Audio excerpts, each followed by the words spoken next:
Hey, happy Halloween. Johnny is in the spirit. If you're watching on YouTube, he's wearing a wonderful, wonderful costume. It's Mailbag Monday on Locked On Angels, and you ask the following questions. What do the Halos need to do in order to compete next season? Can they sustain a payroll with Trout, Ohtani, and Rendon and still be competitive? And do analytics actually matter? All that and more. You're locked on with Mike and John, and this is Locked On Angels. You are Locked On Angels, your daily Los Angeles Angels podcast. Part of the Locked On Podcast Network, your team every day. Oh my gosh, John is dressed up as a hot dog. If you're not watching on YouTube, you're missing out. Thanks for making Locked On Angels your first listen of the day. Every show is free and available on all platforms like Apple Podcasts and Spotify. And the best way to help us out is by giving us a rate and a review. And if you're watching on YouTube, you can help the show by giving a like, comment, a subscription, and clicking that bell to be notified every time a new episode drops.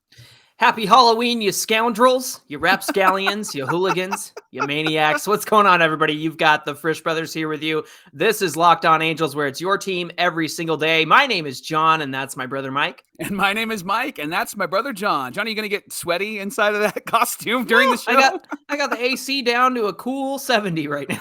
Perfect. So you're the problem in California. Okay. That's me in the hot dog suit. Yeah. I gotta get in the spirit. It's Halloween, baby. It's a spooky Happy Mailbag Halloween. Monday. Yes, it is. Johnny, can we talk real quick about the World Series that's happening right now between the Houston Astros and the Philadelphia Phillies? There was some Angel history that was brought up because of what happened on Friday night, game one of the series. And that history was that the Phillies came back from a 5-0 deficit, came back to win that game. John, the last team to do that in the World Series was the 2002 Angels in Game 6 against Dusty Baker and the San Francisco Giants. We were down 5-0, and then Scott Spezio hit a 3-run home run, and then it just all fell apart. Somebody actually joked that he should have come out and taken his pitcher out and given him the game ball, just like he did back in 2002 when he took Russ Ortiz out of the game, and then we ended up coming back. So in a way, the Angels, outside of Brandon Marsh and Noah Syndergaard, are still in the World Series in some spectacular, really extraordinary way. So what a great moment for the Phillies to come back, and it threw it back to 0-2 when the Angels won the World Series. No, that's funny. It's like the spirit of the Angels still haunts Dusty Baker in the playoffs, can't get away from guess. it. So you can't get away. That's right. Mike, we've got a lot of mailbag questions to get to, and this one comes from a very loyal Locked On Angels listener. Let's go to the first voicemail. Hey, John, Mike. This is Torrid. I listen to you guys every day, and I really appreciate it. I'm also a long-suffering fan from New York, and which is weird. But I want to know what you guys thought of what exactly would the Angels need next year to compete. I'd like to know your exact thoughts and exactly what you think they need besides good luck. Okay? Take care, guys. Bye. Torrid, thank you for your voicemail. Torrid from New York. He's a frequent commenter on YouTube. And so if you haven't checked us out on YouTube, you can get over there. There's always great conversation happening on our YouTube channel at Locked On Angels. Mike, he wants to know exactly what the Angels need to do to be competitive next season. Yeah. And, you and I just got done doing our general manager episodes last week. We had a lot of good feedback about that. Some great comments on social media and on YouTube. So thank you for your feedback on those. But I want to avoid specific players because we talked about general manager moves and the offseason things that we would do. So I had 3 thoughts. So I'll share those with you and I'll let you hit us with yours. But for me, the Angels have to stay healthy. Rendon and Trout have to play at least 145 games. Without those two in the lineup, it can't happen. We have to have a full, healthy season of Mike Trout and Anthony Rendon. And for me, that's key.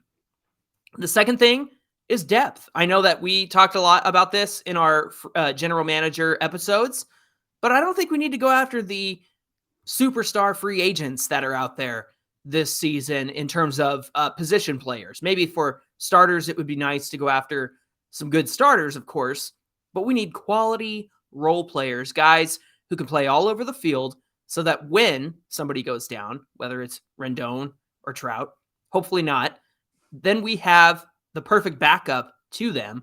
But these are also guys who are not just going to sit on the bench. They're going to contribute every single day. I think Brandon Drury is a great example of that. So that's why I picked him. Finally, coaching. I'm so glad that Jeremy Reed is gone. I'm sorry he lost his job, but as a fan, I am excited for the next hitting coach to come in. So enough of waiting around to see things get fixed. We need to fix what's wrong, and we need to fix it right away. The fact that we didn't learn that Joe Adell was working on being more compact until like September is a problem. I want to know what they're fixing. I want to know what they're trying to do to help these guys get better. Look, Taylor Ward didn't go to Jeremy Reed to get better. He was working with a former teammate of his to work on his swing and get better. So those are the three things that I think that the Angels need to do to compete next season. But what about you?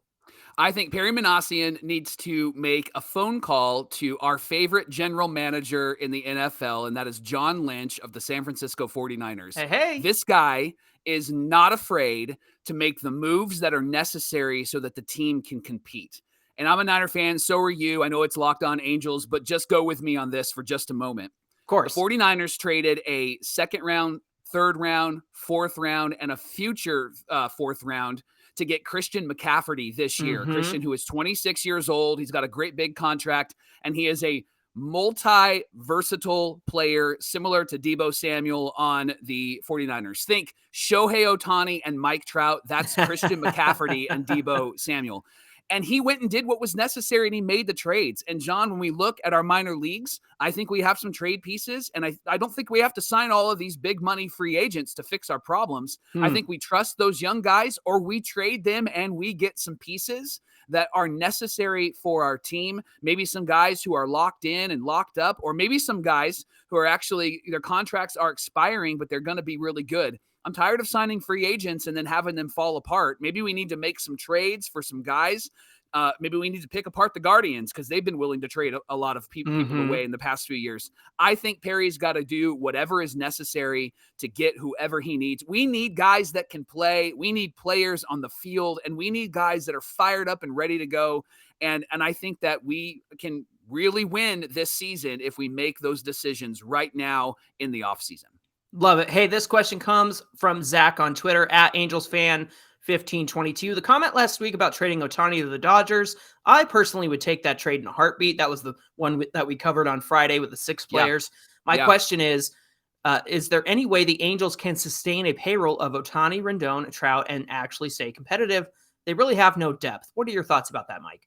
I think that they can, and I think that they will. I just don't think that it's going to be what we would all expect. I think that they'll be competitive, but there isn't a guarantee that we're actually going to be in this race and be in this race for the long term. And so I'm with you. I really like the trade that was proposed by the Dodgers. It was just a rumored trade, but I think that that's a decision that needs to be made, again, sooner rather than later. And right now we're in this holding mode when it comes to the ownership because we're not sure what decisions can be made. And there's been some rumors about by 2023, January of 2023, we'll know who the new owner is. By spring training, it could actually be done. Rob Manfred actually talked about that this last week.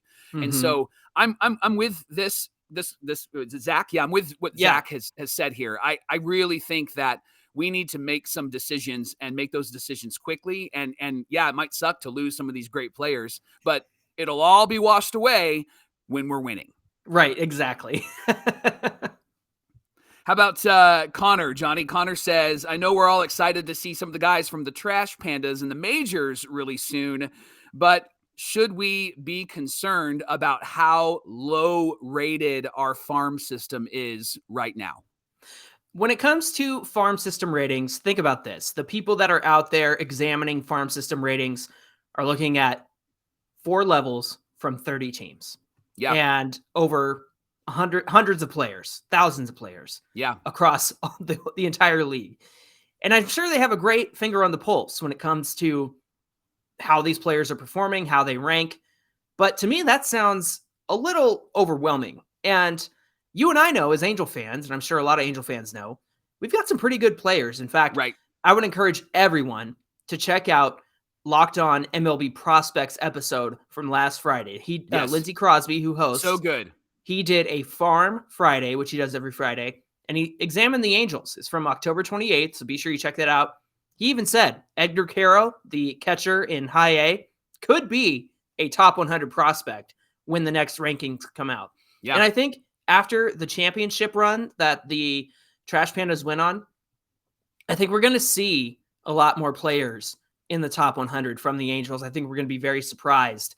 And I think the last 2 drafts have really helped solve this. So number one, prospect rankings are tough, especially when you have so many to examine. Number two, I think that we're better than what gets put out there. And yes, I think we have been bad in the past, obviously, because we've lacked depth, but I feel like we are starting to turn the page on that. So we're getting better. Mike, this next question comes from John_Bango on Instagram. Why are you all so high on Livan Soto? He has not proved anything yet. So here's my response. And I did a little research here because you and I are excited about Livan Soto. In fact, he would be part of your solution for the infield. I wanted to go out and get somebody like Drury, and maybe Soto's coming off the bench. Maybe Soto has a little more time in the minors, but I wouldn't mind if he played full time next season. Right. The reason why we're excited about him is because we haven't had anyone to be excited about coming up from the minors in a very long time. So Livan Soto this season played 18 games. Mike, he got 9 runs, 9 RBIs, 22 hits, 5 doubles, 1 triple, 1 home run. That's good for a 400 average, 414 on base, 582 slugging, 996 OPS. That's huge. Those are 18 games.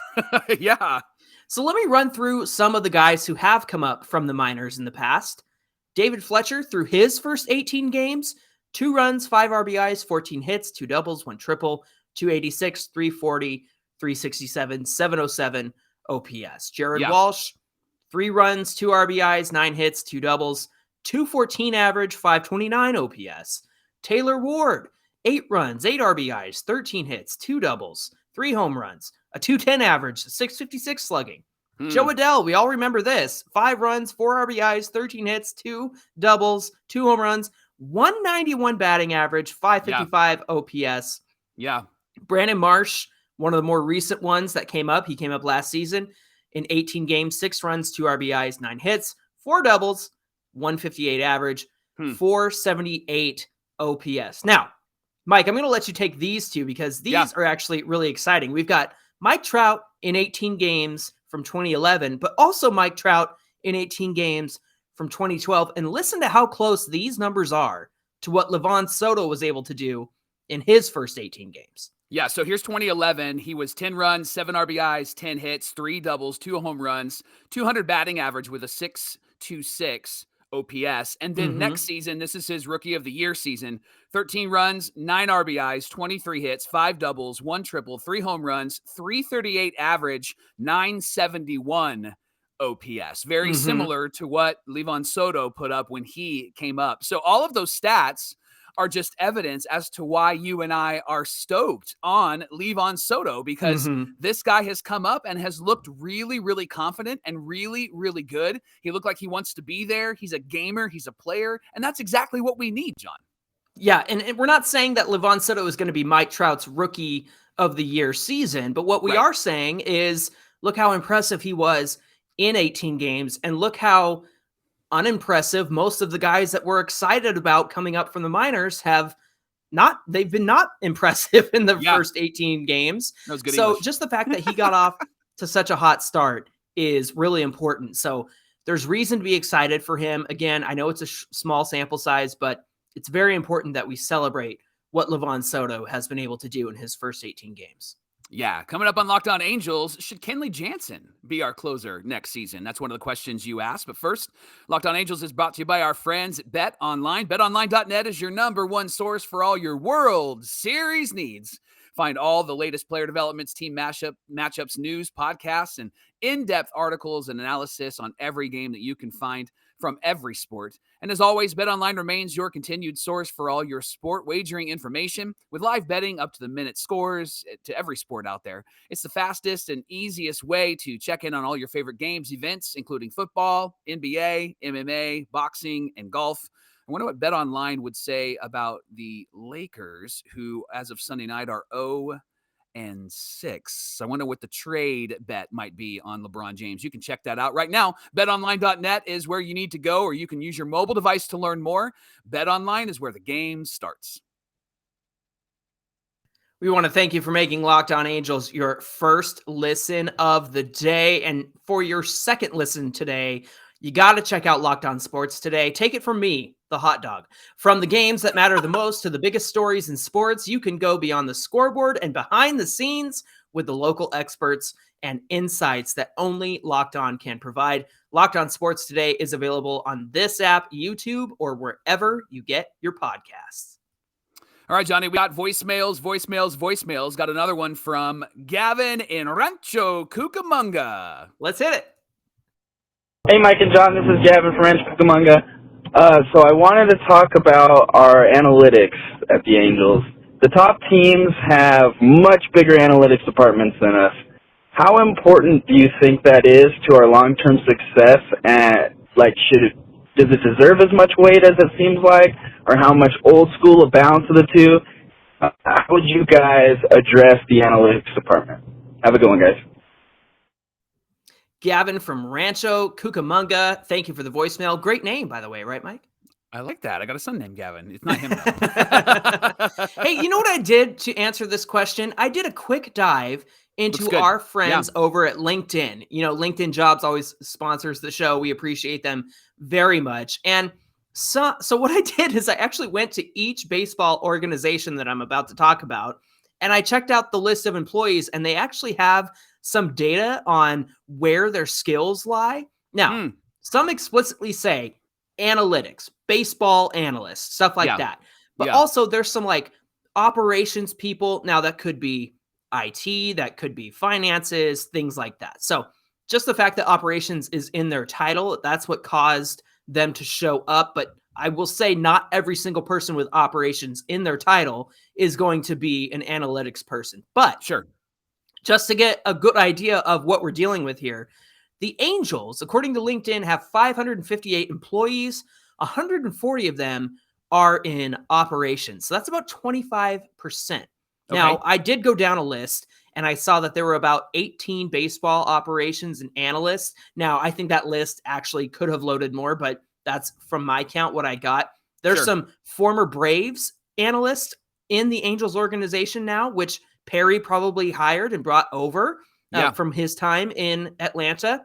And also, there's a Carpino who works as an analyst, a baseball analyst. And we all know John Carpino is the president of the Angels, but not to, there could be some opportunity or nepotism, but you're not claiming nepotism. All right. I will say that according to his credentials, he does seem qualified to be a baseball analyst. Now, the Braves, listen to this.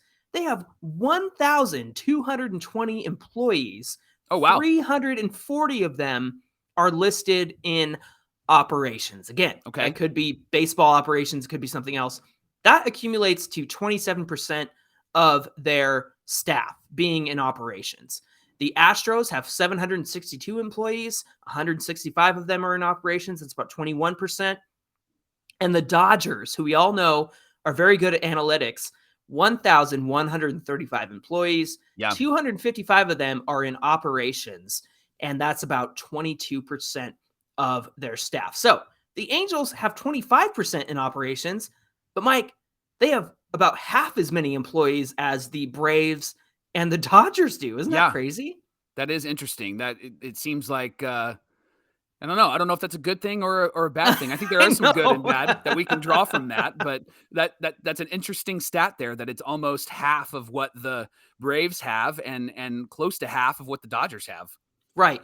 So there's some things about analytics that I think there's very good things and there's very bad things. And on the good side, I would say a hiring, which the Angels did last winter, is the hiring of somebody like Connor Hinchlife, who is a former driveline throwing trainer. Right. Now, so many professional baseball players go to driveline in the offseason. Shohei's gone there before. Alex Cobb went there before he had his great season with us. And they go and they get tons of data, and they're able to hook up to like almost like a green screen costume, and they're throwing the ball and they get all kinds of readings on their pitches, helps them improve in the season. Now, at Driveline, according to Connor Hinchlife's LinkedIn, he said, I provided advanced pitching research, rehabilitative services, and draft and player development services to high school through professional players, coaches, and teams.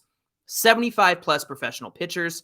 Generally, half of NCAA Division I top 10 schools use our products and services. Wow. And at the Angels, he says, I implement data to drive player development at the major league level for the Los Angeles Angels. So to me, that's a good hiring in the analytics department, because this guy is helping and making a very obvious effort to help our major league staff. We saw that with the pitching staff this season. Now, if you were to ask what's bad about analytics, well, we have an example of that from 2019. Why don't you take that?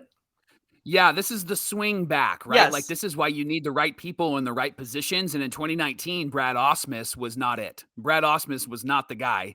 I mean, he was bringing in openers. He was letting guys go through the rotation twice and then going to the bullpen. Mm-hmm. And you and I both know, we've been baseball fans a long time, and a lot of our listeners have as well. That's not what a starter does. Right. I don't care what the analytics say. The starter should go through the lineup 3 times. And Jose Suarez would be an example of why you would pay attention to it, because he's somebody that by the 5th, you can see him kind of struggling, which is why for a time he was great out of the bullpen. And when he actually was starting at the end of the year, he was getting a bit more consistent. And what I liked about Phil Nevin, that was the antithesis of Brad Ausmus, was Phil would go out and check in on him. How are you? We're going to let you go and try to finish this. And that's what he was really good at, and I think he'll continue to be good at. He's teaching him how to evolve as a starter, how to learn the game, how to change his approach, similar to what Shohei Ohtani does, right? Like, Shohei's like, I need to get out of this inning. Let me throw 2 100-mile-an-hour fastballs and strike you out, right? Like, and that's where analytics can get really convoluted and messy, and it's why you have to be on the same page with every player, with every coach, and not have one guy doing one thing and another guy doing another thing. So Connor's great when it comes to Driveline, but you need the right manager, and you need somebody who knows how to implement that. And right now, I think that we're wondering as Angel fans if that is the guys we have in position, like Perry and like Alex Taman. It seems like they're the right guys in the right position, but we haven't seen the product and the success on the field just yet. Well, I think the reason why is because DePoto wanted to be an analytical guy. Billy Epler sort of seemed that. I think Perry is the guy to bring analytics to the Angels and implement it well. It's just that we've had a GM, and then the manager doesn't line up, and then we get rid of that GM, and then we bring in another GM, and then we hire another manager. It's like the manager and GM have never been on the same page because the GM has never hired his manager. And the one year that it happened was Epler and Ausmus. And, you know, that was a little too much analytics because Ausmus would not let his starters go the 7 innings that they needed to go because, the 3rd time through the order, they don't do very well, which can be true. That can be true. But you have to teach these guys to go 7 innings. And it's not for everybody. Right. That's not everybody, right? Like, that's not a Reed Detmers or a Patrick Sandoval or maybe even a Michael Lorenzen. It might be for a Jose Suarez. And that's the point. Like, they made these analytic rules for everybody. It wasn't like a puzzle piece. It was like, I'm gonna put this square in the square, and that's what's gonna work for us. And it didn't work. And in 2019, we lost 92 games. Yeah. It was not fun. Well, continuing questions, Johnny, we got one from King Panda. He said, hey, long time no see, Halo Bros. King Panda. Glad that you reached back out again. He said his question is, what do you guys think about Kenley Jansen as a closer? He said, I know that he was not as great as he was in the past, but he wasn't that bad. And he said for starting pitchers, he likes Rhone, he likes Tyler Anderson, and he said he wouldn't think that re-signing Thor would be a bad decision. So, Johnny, let's talk about Kenley for a moment. What are your thoughts about bringing Kenley Jansen to the Angels to be the closer? I checked out Kenley's stats on Baseball Savant. You should really check that out. That's all of the StatCast data that they share on television. And, Mike, I was surprised. He still seems like a really viable option if you compare 2022 to the last few years. The slider seems to be less effective in 2022 than it has been in the past. The horizontal movement on it did drop, but the expected batting average on his pitches in 2022, listen to this, a 157 average on the cutter, a 194 on the sinker, and a 175 on the slider. So as far as expected batting averages go against his pitches, that's pretty good for Kenley Jansen. The only thing I'm concerned about, he's 35, and his heart health has been an issue in the past. It actually affected him this season. Fortunately, it was only 16 days, but it has been more days in the past when he was with the Dodgers. He did miss a lot of time because of that. But what are your thoughts on Kenley? You know what? I'm not a fan, and I don't know if it's because I saw him really fall apart when he was with the Dodgers. I know that he kind of rebounded with the Braves. And when I say fall apart, he wasn't bad, but he did blow some games. And I think that if we're going to bring in a closer, I think we want to bring in somebody that we can count on for a few years instead of somebody who has a lot of good years already behind him, and being 35, you just don't know what kind of condition you're getting or what kind of arm you're going to get. So I'm hesitant when it comes to Kenley Jansen. And I think price point would also cause me to go, well, if it's really cheap, then let's do it. But if it's not cheap, then I would move on to somebody else. We're looking about $14 million, according to market value from Spot Track on Kenley Jansen. So that would be a very expensive contract. King Panda on Twitter also had another question, Mike. He said, Kyle Gibson's another pitcher I'd like. Corey Knebel as a reliever. For shortstop, I'd go Xander. Left field, I'd say David Peralta. But since he's kind of old, I'm going to say Andrew Benintendi. I like Xander. If we were able to get him, that would be pretty cool. But again, I think another expensive option. And again, going back to our GM episodes, you and I tried our best to stay around the 200 million mark because that's probably what the Angels will do. But Kyle Gibson, to me, it's a little bit shaky. He's not as effective as he used to be. His expected batting average from this season was 263. His expected slugging, 417 average. And this is the other one, the expected WOBA, which is weighted on base average. Love WOBA. Yep. It tells you that how a player gets on. It doesn't matter how they got on, but it tells you specifically, I shouldn't say it doesn't matter. It tells you specifically how a player gets on through walks, hit by pitch, all of that stuff. And his WOBA is 327. So that's about 33% of the time people are getting on base against Corey Gibson. Now, Corey Knebel, on the other hand, expected batting average of 198, expected slugging of 331, and an expected WOBA of 289. So about a 289 average against Knebel. Now, Benintendi, you had some thoughts on him previously when we've talked about him, but what do you think about Benintendi as a left fielder?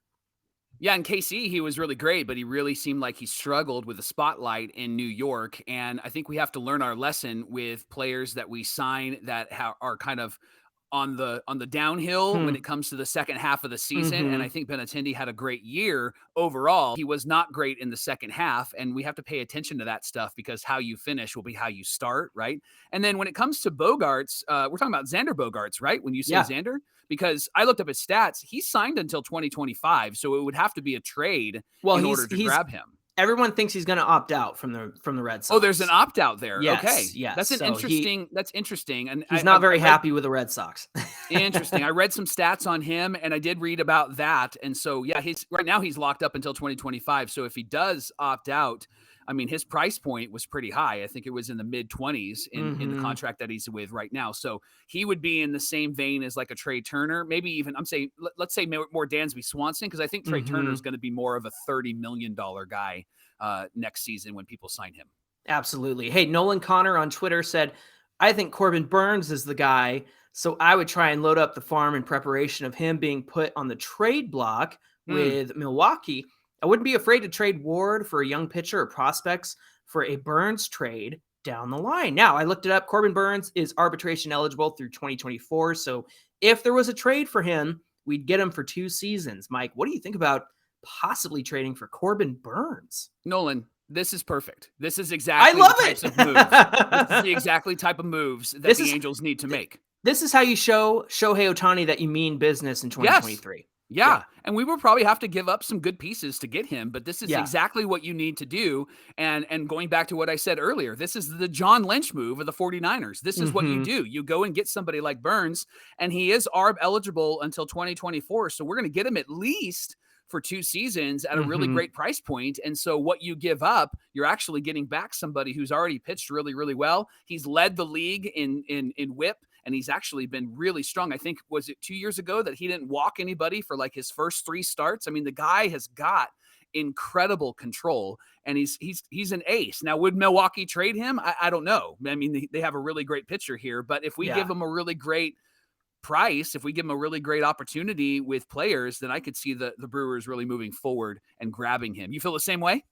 I love that move. I never thought about it. And that's a great move from Nolan Connor on Twitter. His profile picture also is Carlos Correa in an Angels hat, by the way. So we know where his priorities lie. That's good. All right, last question, Mike. Aggie_Nikki. Thank you, Aggie Nikki, for always sending in your questions. If you could time travel back to when the Angels went off the track, when would you go? Hit me, Mike. I would go back to the no-hitter. Because I would want to Reed Detmer's no-hitter, because after that game, I would let the team know, hey, tough times are coming. And so here's what we need to do. We need to focus on this. We need to bunt runners over. We need to hit and run. We need to steal bags because tough times are coming. You hitting left-handed home runs, Rendon, that's about to end. And so let's keep an eye on that. And then we would also need some people to step up. So I would give them a nice, really great inspirational speech after that game and tell them, this was great. Keep it up. That's what I would do. What would you do? You went back this season. I'm going back seasons. I'm going back to 2012, after the 2012 season. Look, I'm okay with the Pujols signing because I would have made that signing in 2011, right? Okay. Like, he's coming off a career, It's Albert Pujols. 10-year career. It's Albert Pujols at the time. Yeah. Incredible. So that's not where I would fix things. Where I'd fix things, number one, is not letting Torrey Hunter walk, right, so that you can go get Josh Hamilton. I would have tried to re-sign Greinke. And I would have tried to re-sign Torrey because you could afford the 2 of them rather than one Josh Hamilton. We got everything we deserved when we let Torrey Hunter walk that offseason. Yep. The second thing I would do, I would go back and prevent Tony Bonehead GM Regans, from firing Eddie Bain, who was our scouting director from 2004 to 2010 and drafted the likes of Mike Trout, Tyler Chatwood, Randall Gritcha, Mark Trumbo. I'm going to name them all, Mike. No, I'm not going to do that. Yeah. But that guy was responsible for some of the best players who are still in the league doing things. That's fireable, sure. And he went and tried to, I know they drafted Matt Harvey and he said no, but can you imagine if we had the good years of Matt Harvey that the Mets got with him? Like, that's exactly the kinds of moves that Eddie Bain was doing. So, yeah, Tony Regans, he had beef with Eddie Bain for no apparent reason, and so he let him go. And ever since then, our drafts have been terrible until Perry's come along, and so hopefully there's a little more hope for the future. But those are the 2 timelines I would go back to, and if I could have a multiverse of Angels, that's when I would go back and fix things. And I'd even wear my hot dog suit just so I would stand out and say, I'm from the future. Everyone wears hot dog suits in the future, guys. And we don't trade for Vernon Wells. Yes, that too. Good grief. Well, thanks for making Locked On Angels your first listen today. Now for your next listen, check out Locked On Sports Today. This podcast is incredible. They share the biggest stories from the day, plus instant reactions, big game recaps, and the take of the day. They're available on the Odyssey app, YouTube, or wherever you get your podcasts. Hey, be sure to give us a follow at Locked On Angels on Twitter, and of course at Super Halo Bros on Twitter and Instagram. We'd love to hear from you there. And thank you to everybody who watches on YouTube and comments. We always appreciate your comments. We always are doing our best to get through the comments and make sure you get responded to. So we really appreciate you. Mike, what's on deck for tomorrow's show? Well, we desperately need a shortstop. Everybody knows that, and we have the stats to prove it. So we're going to talk about some of the available shortstops, and then we're also going to talk about the terrible stats of our current shortstops, and we're going to figure out who we can get and how we can get them. And it's all coming up tomorrow on Locked On Angels. Looking forward to that conversation. We hope you'll join us again. Until then, my name is John, and that's my brother Mike. And my name is Mike, and that's my brother John. That's going to do it for this edition of Locked On Angels. Happy Halloween, stay safe, and we will see you tomorrow.